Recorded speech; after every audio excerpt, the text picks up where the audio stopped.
अस्सलाम वालेकुम व्यूअर्स, आप देख रहे हैं लियाकत फिजिक्स और आज हम एक नया टॉपिक डिस्कस करने जा रहे हैं अपने चैप्टर नंबर डायनेमिक्स का। इससे पहले हम मोशन से रिलेटेड बहुत सारी टर्म्स डिस्कस कर चुके हैं, लेकिन आज हम एक नहायत इम्पॉर्टेंट टॉपिक डिस्कस करने जा रहे हैं, that is friction.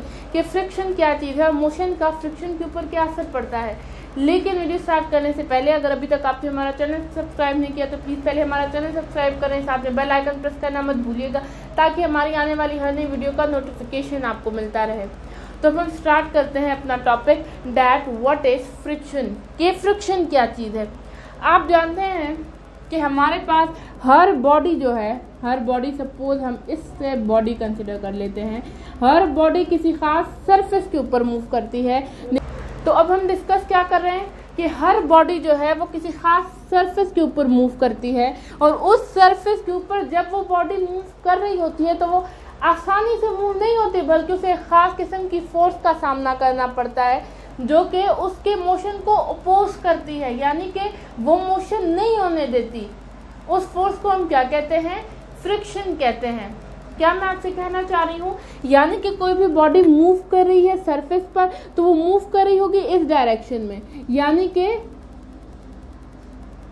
Forward direction में वो मूव कर रही होगी। तो जिस डायरेक्शन में वो बॉडी मूव कर रही होगी उसके ऑपोजिट डायरेक्शन में सरफेस बॉडी पर एक खास फोर्स अप्लाई कर रही होगी और उस फोर्स को हम क्या कहते हैं? फ्रिक्शन फोर्स कहते हैं। यानी कि ये वाली जो फोर्स है जिसे हम डिनोट करते हैं सपोज Fs से, ये जो बॉडी का मोशन है उसे रोकने के लिए ये फोर्स ऑपोजिशन का काम करती है। इस फोर्स को हम कहते हैं फ्रिक्शन फोर्स, यानी कि वो force, the force which oppose the motion of one body on the surface of another body, इसे हम क्या कहते हैं? फ्रिक्शन। अब फ्रिक्शन को डिफाइन फिजिक्स ने कुछ यूं किया है, द फोर्स, यानी कि फ्रिक्शन फोर्स है, फोर्स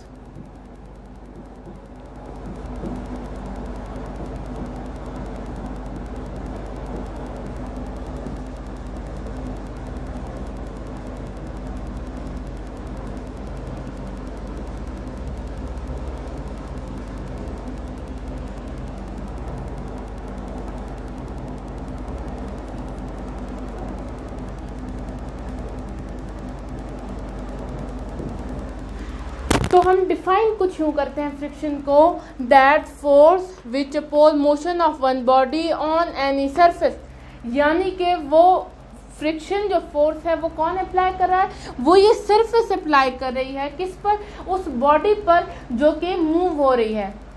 अब बॉडी पर इतने एरिया पे फोर्स अप्लाई हो रही है जितना एरिया ऑफ क्रॉस सेक्शन है, यानी कि जितना एरिया बॉडी का सरफेस के साथ कांटेक्ट में होगा। ये देखें आप, ये इतना एरिया जो है, ये वाला एरिया बॉडी का, ये आप देख रहे हैं, मैं ब्लू पेन से आपको विजिबल करने की कोशिश करें, इस एरिया पर हमारे पास फ्रिक्शन फोर्स अप्लाई होगी क्योंकि ये सरफेस के साथ क्या है? कांटेक्ट में है। बाकी ये जो एरिया है, एरिया तो ये भी है बॉडी का, लेकिन इस पर कोई फोर्स अप्लाई नहीं होगी क्योंकि ये कांटेक्ट में नहीं है। क्लियर हो गया? एक बॉडी पर हमारे पास 4 किस्म की फोर्सेज अप्लाई हो रही होती हैं अगर वो बॉडी मोशन में हो या ट्रस्ट में हो। कौन कौन सी फोर्सेज मैं आपको बताती हूँ जरा। एक फोर्स अप्लाई हो रही होती है Fn, यानी कि नॉर्मल फोर्स, और एक अप्लाई हो रही होती है नीचे, वेट या ग्रेविटेशनल पुल नीचे की तरफ है, डाउनवर्ड। नॉर्मल फोर्स उसी फोर्स को बैलेंस कर रही होती है। तीसरी फोर्स होती है Fa, यानी कि अप्लाइड फोर्स। सपोज करें यहाँ पर कोई बंदा है और वो फोर्स अप्लाई कर रहा है ताकि वो इस बॉडी को इस तरफ खींच सके। सही है? वो बंदा जो कि कोई भी सोर्स है और वो इस फोर्स को अप्लाई कर रहा है ताकि बॉडी मूव करे इन फॉरवर्ड डायरेक्शन। लेकिन ऑन द अदर हैंड अगर आप देखें तो यहाँ पर एक और फोर्स अप्लाई हो रही होगी जो कि सरफेस अप्लाई करेगी, किस पर? बॉडी पर, कि वो फॉरवर्ड मूव ना करे, यानी कि वो अपोजिट इन डायरेक्शन होगी। उस फोर्स को हम क्या कहते हैं? उस फोर्स को हम कहते हैं फ्रिक्शन। आई होप कि अब तक जनरल इंटरफेस आपको फ्रिक्शन का समझ आ गया होगा। अब हम आई होप कि आपको जनरल इंटरफेस समझ आ गया होगा फ्रिक्शन का, कि फ्रिक्शन 4 फोर्सेज होती हैं, 2 फोर्सेज आपस में बैलेंस हो जाती हैं। बेसिकली फ्रिक्शन गेम है उस फोर्स की। फोर्स कौन सी फोर्स? वो फोर्स जो कि बॉडी का मोशन ना होने दे। क्लियर हो गया आपको? यानी कि बॉडी मूव कर रही है लेकिन वो एक ऐसी फोर्स है जो कि रेजिस्टेंस पैदा कर रही है, उस बॉडी के मोशन को रोक रही है, उसे हम क्या कहते हैं? फ्रिक्शन कहते हैं। अब फ्रिक्शन की मेन 2 टाइप्स हैं हमारी बुक, फिजिक्स की जो बुक है उसके अंदर हमारे पास। तो आप देखें, पहली टाइप है हमारे पास स्लाइडिंग फ्रिक्शन,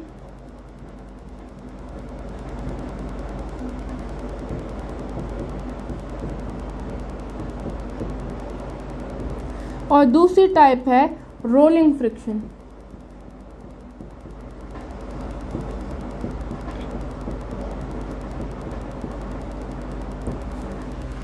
तो जी 2 मेन टाइप्स है हमारे पास फ्रिक्शन की। फर्स्ट वन है स्लाइडिंग फ्रिक्शन, सेकंड वन है हमारे पास रोलिंग फ्रिक्शन। स्लाइडिंग फ्रिक्शन को हम फर्दर 3 और मेन ब्रांचेज में डिवाइड करते हैं, क्योंकि यहाँ पर स्लाइडिंग फ्रिक्शन में ये जो एक केस आप देख रहे हैं, ये केस हम बहुत डीपली एनालाइज करते हैं, जिसके बाद हमें 3 और ब्रांचेज मिलती हैं जिसे हम अगली आने वाली वीडियो में डिस्कस करेंगे। अभी हम जनरली रोलिंग फ्रिक्शन और स्लाइडिंग फ्रिक्शन के बारे में डिस्कस करते हैं कि वहाँ पर हमारे पास कितनी वैल्यू पाई जाती है फ्रिक्शन फोर्स की। तो अब हम डिस्कस करने जा रहे हैं किसे? स्लाइडिंग फ्रिक्शन को, कि स्लाइडिंग फ्रिक्शन क्या चीज़ है। स्लाइडिंग फ्रिक्शन में किस तरह होता है? इस तरह से होता है। स्लाइड का आपको मतलब पता है? स्लाइड का मतलब है रगड़ना, यानी कि कोई एक सरफेस है उस पर एक और सरफेस यूं रगड़ कर मूव कर रही है, आगे जा रही है, तो इसे हम क्या कहते हैं? इसे हम स्लाइडिंग मोशन कहते हैं। स्लाइडिंग मोशन के अंदर आप देखें होता कुछ यूं है, जैसे कि पिछली एग्जांपल मैंने आपको बताई कि बॉडी है ये मूव कर रही है इस सरफेस के ऊपर। अब ये बॉडी स्लाइड करते हुए जा रही है, यानी कि रगड़ कर ये मूव कर रही है। तो यहाँ पर हमारे पास जो फ्रिक्शन फोर्स होगी वो ज़्यादा होगी। क्यों ज़्यादा होगी? क्योंकि यहाँ पर हमारे पास एरिया ऑफ क्रॉस सेक्शन ज़्यादा है, बॉडी कांटेक्ट में, बॉडी का जो कांटेक्ट है सरफेस के साथ वो ज़्यादा है, तो यहाँ पर फ्रिक्शन फोर्स भी ज़्यादा अप्लाई होगी, यानी कि हमें ज़्यादा एक्सटर्नल फोर्स अप्लाई करनी पड़ेगी इस बॉडी को आगे लेकर जाने के लिए। क्लियर हो गया? इसे हम क्या कहते हैं? Sliding friction.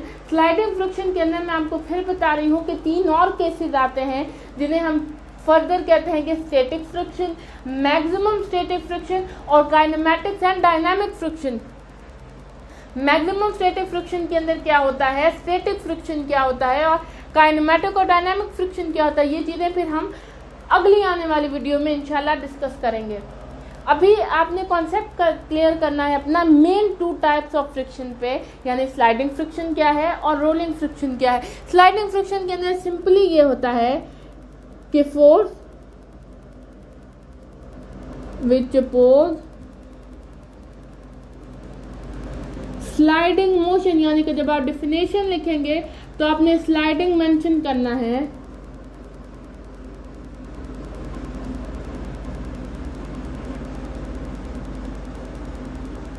On any surface,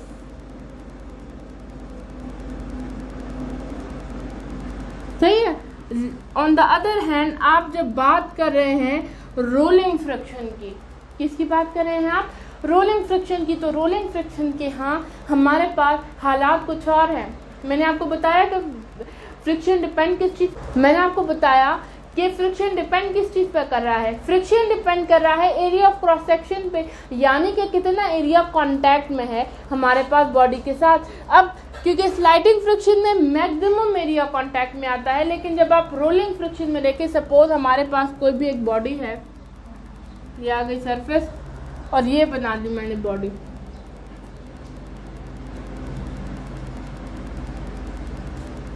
consider wheel है। अब ये व्हील यूं मूव करता हुआ आ जाएगा यहाँ पर, यानी कि ये रोल करता हुआ जा रहा है। अब यहाँ पर देखिए एरिया ऑफ क्रॉस सेक्शन कितना था, इतना बड़ा एरिया मेरे पास बॉडी के साथ क्या था, कनेक्टेड था।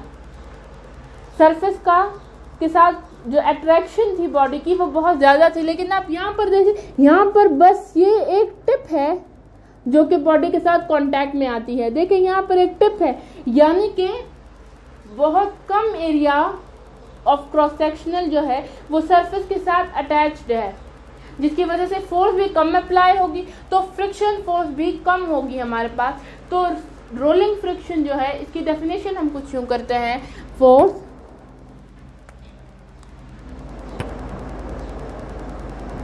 which oppose rolling motion on any surface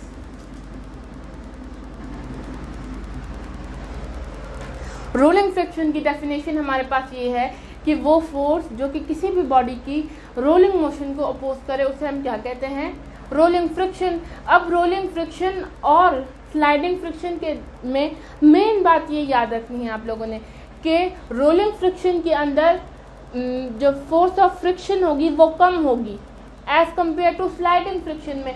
क्यों कम होगी? क्योंकि एरिया ऑफ क्रॉस सेक्शनल यानी कि बॉडी और सरफेस के दरमियान कनेक्शन का जो सरफेस है वो स्लाइडिंग फ्रिक्शन में ज़्यादा होगा और रोलिंग फ्रिक्शन में कम होगा। इसलिए जो फ्रिक्शन की अमाउंट है, द फोर्स ऑफ फ्रिक्शन है, वो स्लाइडिंग फ्रिक्शन में ज़्यादा है और रोलिंग फ्रिक्शन में कम है। आई होप आपको बिल्कुल क्लियर हो गया होगा ये कॉन्सेप्ट कि फ्रिक्शन क्या चीज़ है। फ्रिक्शन एक फोर्स है जो कि किसी भी बॉडी के मोशन को रोकती है।